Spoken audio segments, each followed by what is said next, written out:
as Nicholas rose, and Kate, making her way towards him, threw herself upon his arm. "Before that boy says a word, hear me." Nicholas bit his lip and shook his head in a threatening manner, but appeared for the moment unable to articulate a syllable. Kate clung closer to his arm. Smike retreated behind them, and John Browdie, who had heard of Ralph and appeared to have no great difficulty in recognizing him, stepped between the old man and his young friend, as if with the intention of preventing either of them from advancing a step further. "Hear me, I say," said Ralph, "and not him." "Say what thou'st gotten to say then, sir," retorted John, "and tak care thou dinnot put up angry blood, which thou'dst better try to quiet." "I should know you," said Ralph, "by your tongue, and him," pointing to Smike, "by his looks." "Don't speak to him," said Nicholas, recovering his voice. "I will not have it. I will not hear him. I do not know that man. I cannot breathe the air that he corrupts. His presence is an insult to my sister. It is a shame to see him. I will not bear it." "Stand!" cried John, laying his heavy hand upon his chest. "Then let him instantly retire," said Nicholas, struggling. "I am not going to lay hands upon him, but he shall withdraw. I will not have him here. John Browdie, is this my house? Am I a child?" "If he stands there," cried Nicholas, burning with fury, "looking so calmly upon those who know his black and dastardly heart, he'll drive me mad."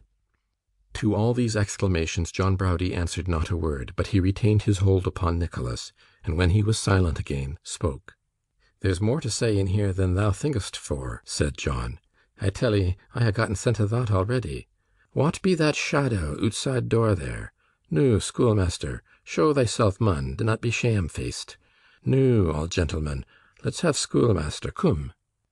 Hearing this adjuration, Mr. Squeers, who had been lingering in the passage until such time as it should be expedient for him to enter, and he could appear with effect, was fain to present himself in a somewhat undignified and sneaking way, at which John Browdie laughed with such keen and heartfelt delight that even Kate, in all the pain, anxiety, and surprise of the scene, and though the tears were in her eyes, felt a disposition to join him.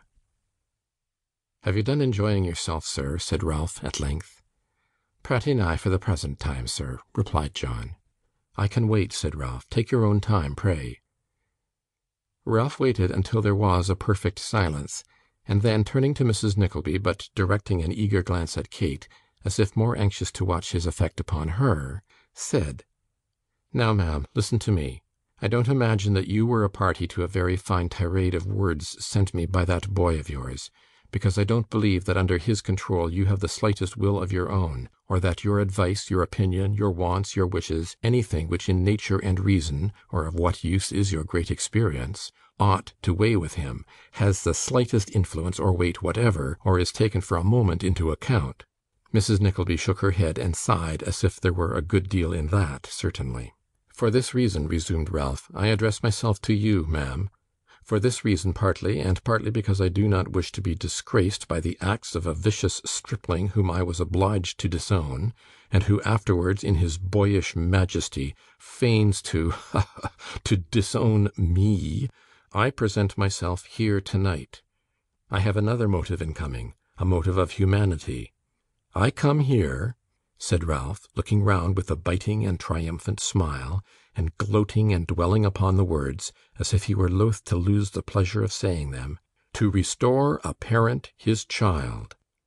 Ay, sir," he continued, bending eagerly forward and addressing Nicholas as he marked the change of his countenance, "to restore a parent his child, his son, sir, trepanned, waylaid, and guarded at every turn by you, with the base design of robbing him some day of any little wretched pittance of which he might become possessed." "In that you know you lie," said Nicholas proudly. "In this I know I speak the truth. I have his father here," retorted Ralph. "Here!" sneered Squeers, stepping forward. "Do you hear that? Here! Didn't I tell you to be careful that his father didn't turn up and send him back to me? Why, his father's my friend. He's to come back to me directly, he is. Now, what do you say, eh? Now, come, what do you say to that?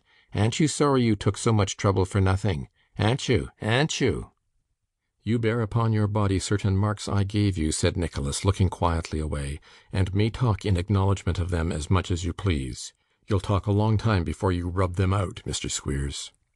The estimable gentleman last named cast a hasty look at the table, as if he were prompted by this retort to throw a jug or bottle at the head of Nicholas, but he was interrupted in this design, if such design he had, by Ralph, who, touching him on the elbow, bade him tell the father that he might now appear and claim his son.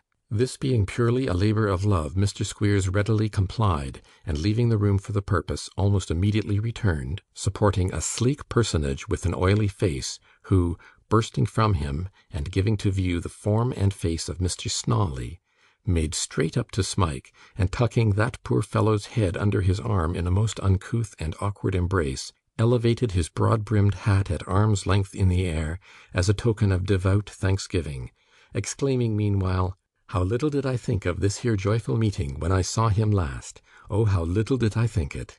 "Be composed, sir," said Ralph, with a gruff expression of sympathy. "You have got him now." "Got him! Oh, haven't I got him! Have I got him, though?" cried Mr. Snawley, scarcely able to believe it. "Yes, here he is, flesh and blood, flesh and blood." "Very little flesh," said John Browdie. Mr. Snawley was too much occupied by his parental feelings to notice this remark, and, to assure himself more completely of the restoration of his child, tucked his head under his arm again, and kept it there. "What was it," said Snawley, "that made me take such a strong interest in him when that worthy instructor of youth brought him to my house? What was it that made me burn all over with a wish to chastise him severely for cutting away from his best friends, his pastors and masters?" "It was parental instinct, sir," observed Squeers. "That's what it was, sir," rejoined Snawley. "The elevated feeling, the feeling of the ancient Romans and Grecians, and of the beasts of the field and birds of the air, with the exception of rabbits and tomcats, which sometimes devour their offspring. My heart yearned towards him. I don't know what I couldn't have done to him in the anger of a father." "It only shows what natur is, sir," said Mr. Squeers. "She's a rum 'un, is natur." "She is a holy thing," remarked Snawley. "I believe you," added Mr. Squeers, with a moral sigh. "I should like to know how we should ever get on without her. Natur," said Mr. Squeers solemnly, "is more easier conceived than described. Oh, what a blessed thing, sir, to be in a state of natur!" Pending this philosophical discourse, the bystanders had been quite stupefied with amazement, while Nicholas had looked keenly from Snawley to Squeers, and from Squeers to Ralph, divided between his feelings of disgust, doubt, and surprise. At this juncture, Smike, escaping from his father, fled to Nicholas, and implored him, in most moving terms, never to give him up, but to let him live and die beside him. "If you are this boy's father," said Nicholas, "look at the wreck he is, and tell me that you purpose to send him back to that loathsome den from which I brought him." "Scandal again!" cried Squeers. "Recollect, you an't worth powder and shot, but I'll be even with you one way or another." "Stop!" interposed Ralph, as Snawley was about to speak. "Let us cut this matter short, and not bandy words here with hare-brained profligates. This is your son, as you can prove; and you, Mr. Squeers, you know this boy to be that same that was with you for so many years under the name of Smike. Do you?" "Do I?" returned Squeers. "Don't I?" "Good," said Ralph. "A very few words will be sufficient here. You had a son by your first wife, Mr. Snawley?" "I had," replied that person, "and there he stands." "We'll show that presently," said Ralph. "You and your wife were separated, and she had the boy to live with her when he was a year old.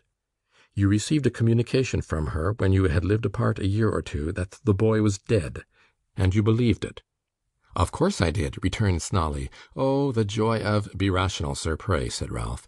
"This is business, and transports interfere with it. This wife died a year and a half ago, or thereabouts, not more, in some obscure place, where she was housekeeper in a family. Is that the case?" "That's the case," replied Snawley. "Having written on her deathbed a letter or confession to you about this very boy, which, as it was not directed otherwise than in your name, only reached you, and that by a circuitous course, a few days since?" "Just so," said Snawley. "Correct in every particular, sir." "And this confession," resumed Ralph, "is to the effect that his death was an invention of hers to wound you, was a part of a system of annoyance, in short, which you seem to have adopted towards each other; that the boy lived, but was of weak and imperfect intellect; that she sent him by a trusty hand to a cheap school in Yorkshire; that she had paid for his education for some years, and then, being poor and going a long way off, gradually deserted him, for which she prayed forgiveness. Snawley